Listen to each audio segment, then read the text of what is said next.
अलग अलग पार्टियों में रहने वाले जितने भी हमारे लीडर्स थे वो मजलिस की तरफ आ रहे हैं। मुझे आज बताते हुए बड़ी खुशी हो रही है। उत्तर प्रदेश की आवाम जानती होंगी कमाल यूसुफ मलिक साहब, जो इस राज्य में एक्स मिनिस्टर रह चुके हैं और 5 बार के विधायक रह चुके हैं। वो उनके फर्जंद, उनके लड़के इरफान अहमद मलिक साहब आज मजलिस इत्तेहादुल मुस्लिमीन में शामिल होने जा रहे हैं। और मुझे ये बताते हुए खुशी हो रही है कि बैरिस्टर असदुद्दीन अवैसी साहब ने ये ऐलान किया है कि अब हमारे डुमरियागंज 306 जो हमारा चुनावी क्षेत्र है, वहां से अब हमारे जो मजलिस इत्तेहादुल मुस्लिमीन के प्रत्याशी रहेंगे वो इरफान अहमद मलिक साहब रहेंगे, जो कि कमाल यूसुफ मलिक साहब के लड़के हैं। मैं उन्हें बहुत बहुत मुबारकबाद पेश करता हूं और अल्हम्दुलिल्लाह मजलिस दिन ब दिन उत्तर प्रदेश के अंदर मजबूत होती जा रही है।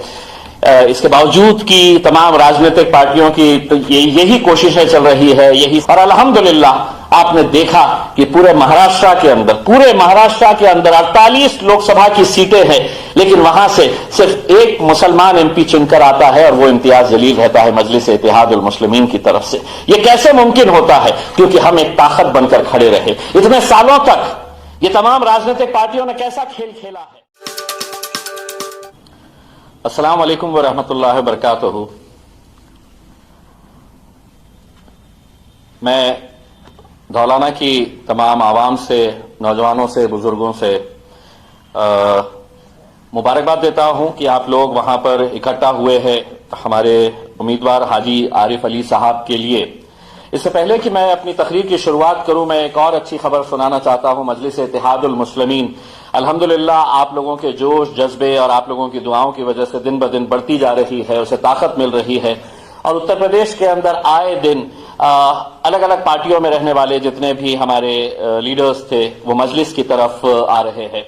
मुझे आज बताते हुए बड़ी खुशी हो रही है। उत्तर प्रदेश की आवाम जानती होंगी कमाल यूसुफ मलिक साहब, जो इस राज्य में एक्स मिनिस्टर रह चुके हैं और 5 बार के विधायक रह चुके हैं।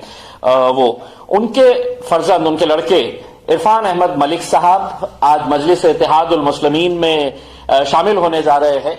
और मुझे ये बताते हुए खुशी हो रही है कि बैरिस्टर असदुद्दीन अवैसी साहब ने ये ऐलान किया है कि अब हमारे डुमरियागंज 306 जो हमारा चुनावी क्षेत्र है, वहां से अब हमारे जो मजलिस इत्तेहादुल मुस्लिमीन के प्रत्याशी रहेंगे वो इरफान अहमद मलिक साहब रहेंगे, जो कि कमाल यूसुफ मलिक साहब के लड़के हैं। मैं उन्हें बहुत बहुत मुबारकबाद पेश करता हूं और चाहूंगा कि इरफान मलिक साहब और बैरिस्टर असदुद्दीन अवैसी साहब आए और यहां पर पार्टी में शामिल होने के लिए। मुबारक,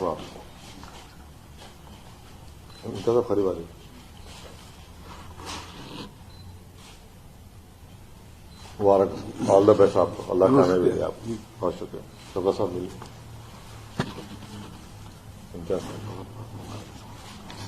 मुबारक आइए।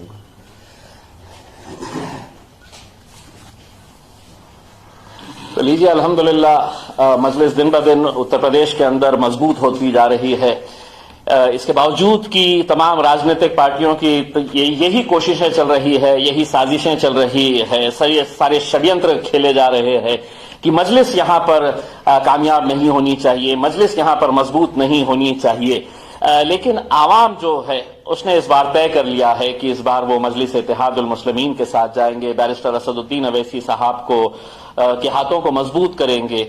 और उनकी जो तड़प और उनकी जो लगन है, उनकी जो मेहनत है, पिछले कई महीनों से लगातार वो उत्तर प्रदेश में जितनी मेहनत कर रहे हैं, उसे देखते हुए आवाम ने भी जिस तरह का भरोसा, प्यार और दुआएं उनके ऊपर उठाई है, ये देखते हुए यकीनन जब उत्तर प्रदेश के नतीजे आएंगे तो बहुत सारे राजनीतिक पार्टियों को बहुत तकलीफ होने वाली है।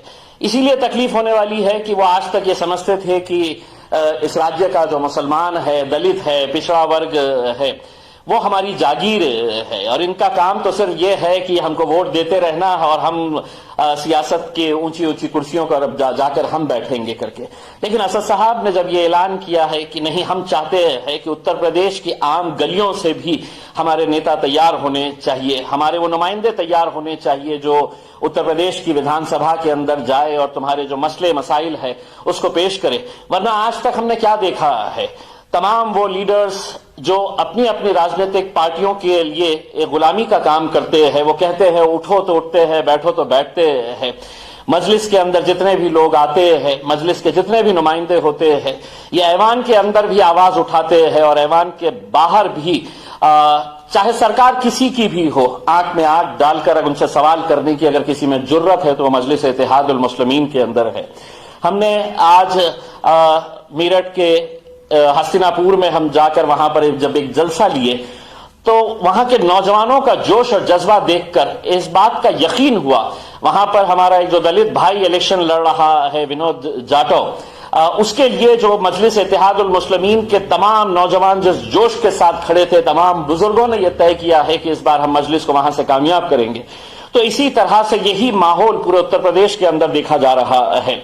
लेकिन हां, यह बात भी बताना बहुत जरूरी है कि सभी राजनीतिक पार्टियां, जैसा मैंने आपको कहा था कि आपको ये जागीर समझते हैं और ये समझते हैं कि हर 5 साल के बाद ये आएंगे, आपको सपना दिखाएंगे, छोटा मोटा एक ओहदा दिला लेंगे, लेकिन ऐवान के अंदर आपको नहीं पहुंचाएंगे।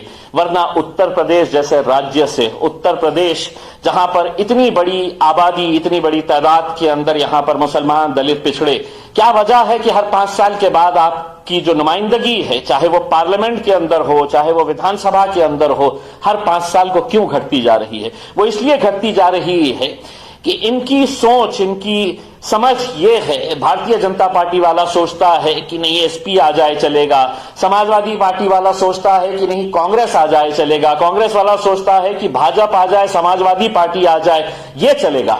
ये तमाम लोगों की लेकिन सोच एक ही है। वो सोच ये है कि हम में से कोई आ जाए चल जाएगा, लेकिन मजलिस इत्तेहादुल मुस्लिमीन नहीं आना चाहिए। और सिर्फ ये यहां पर हो रहा है ऐसा नहीं है, ये पूरे मुल्क के अंदर ऐसी ही कुछ साजिशें रची जा रही थी।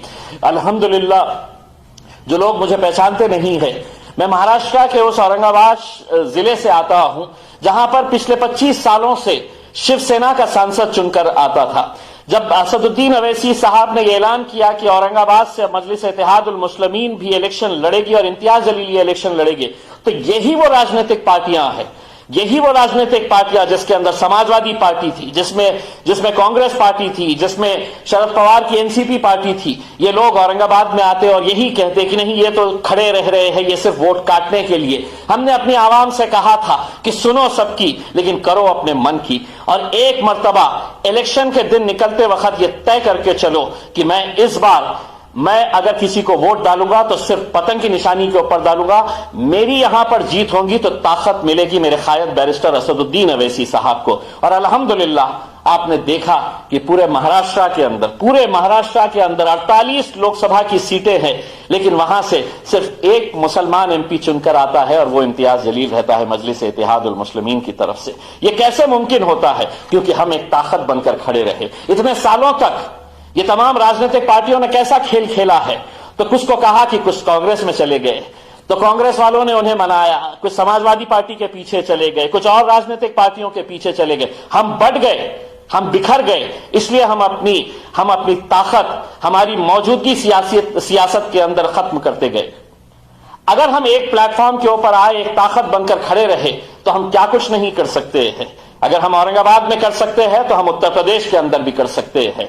और ये इलेक्शन कोई आम इलेक्शन नहीं है, ये इलेक्शन इस मुल्क की राजनीति किस दिशा में जाएगी, इस मुल्क के अंदर क्या होने वाला है, क्या नहीं होने वाला है।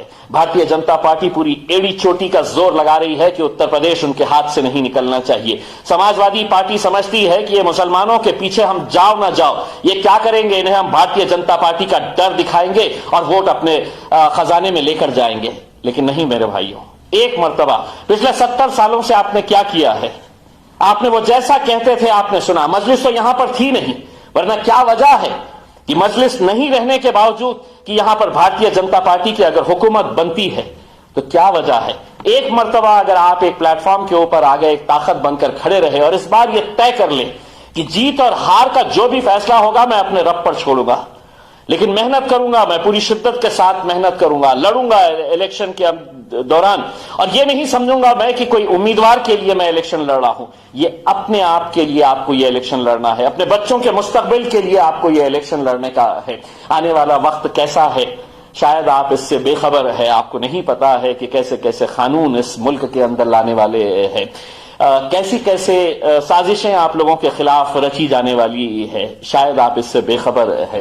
लेकिन आप ये अच्छी तरह से जानते हैं, चाहे आपके गले के अंदर मफलर आप समाजवादी पार्टी का लगाए हुए हो, या कांग्रेस का झंडा थामे हुए हो, या भारतीय जनता पार्टी के हो, जब भी आप लोगों के ऊपर, जब भी हमारे ऊपर कोई तकलीफ आती है, जब भी कोई ऐसे कानून लादे जाते हैं हमारे ऊपर जो जिसकी सभी लोग मुखालिफत करते हैं, ऐसे वक्त के अंदर आप क्या उम्मीद करते हैं? अपने दिल पर हाथ रखिए और पूछिएगा ये बात, अपने दिल पे हाथ रख के, या आपकी उम्मीद यही होती है कि बैरिस्टर असदुद्दीन अवैसी साहब का क्या कहना है इस बारे में? असदुद्दीन अवैसी साहब से आप उम्मीद लगाते हैं कि पार्लियामेंट के अंदर आपके लिए वो लड़ना, लेकिन जिसे आप वोट देते हैं वो तो वहां पर मौजूद ही नहीं रहता है, और अगर रहता भी है तो भारतीय जनता पार्टी के साथ हाथ में हाथ मिलाता है। ऐसे कितने उदाहरण हम आपको दे सकते हैं, ऐसे कितने एग्जाम्पल्स हम आपको बता सकते हैं कि जिन्होंने आपका वोट लिया है, लेकिन जब वक्त आया है तो आपके पीठ में खंजर भोंकने का काम ये इन लोगों ने किया है। इसमें दोस्तों, नौजवानों, साथियों, बुजुर्गों, मेरी माओ और बहनों, मैं हाथ जोड़कर आपसे अपील करना चाहता हूं कि इस बार अब किसी के बहकावे में मत आइएगा। इंशाल्लाह इलेक्शन के दिन आप लोगों को अपने घरों के बाहर निकलने का है और यह तय करके जाना है कि मेरा काम वोट देने का है। मैंने इतनी मर्तबा अहले गैरों को वोट दिया हूं, लेकिन एक मर्तबा अब मैं अपनी जमात को, अपने बैरिस्टर असदुद्दीन अवैसी साहब को वोट दूंगा और उन्हें कामयाब करूंगा। यही उम्मीद करते हैं और इंशाअल्लाह इस बार उत्तर प्रदेश हमें मायूस नहीं करेगा, यही इल्तिजा करते हैं आपसे। बहुत बहुत शुक्रिया। और अब मैं चाहूंगा कि हमारे डुमरियागंज के जो प्रत्याशी, जिन्हें अभी बैरिस्टर असदुद्दीन अवैसी साहब ने ऐलान किया है कि 306 जो विधानसभा क्षेत्र है, वहां पे अभी अभी जो हमारी पार्टी के अंदर ज्वाइन हुए हैं इरफान अहमद मलिक साहब, जिनके वालिद के बारे में हम जितना भी कहें वो कम है, क्योंकि आप सभी लोग वाकिफ थे। 1 टाइम मिनिस्टर रह चुके हैं, 5 मरतबा वो विधायक रह चुके हैं। अल्हम्दुलिल्लाह वो आज हमारे साथ आए हैं। मैं चाहूंगा कि वो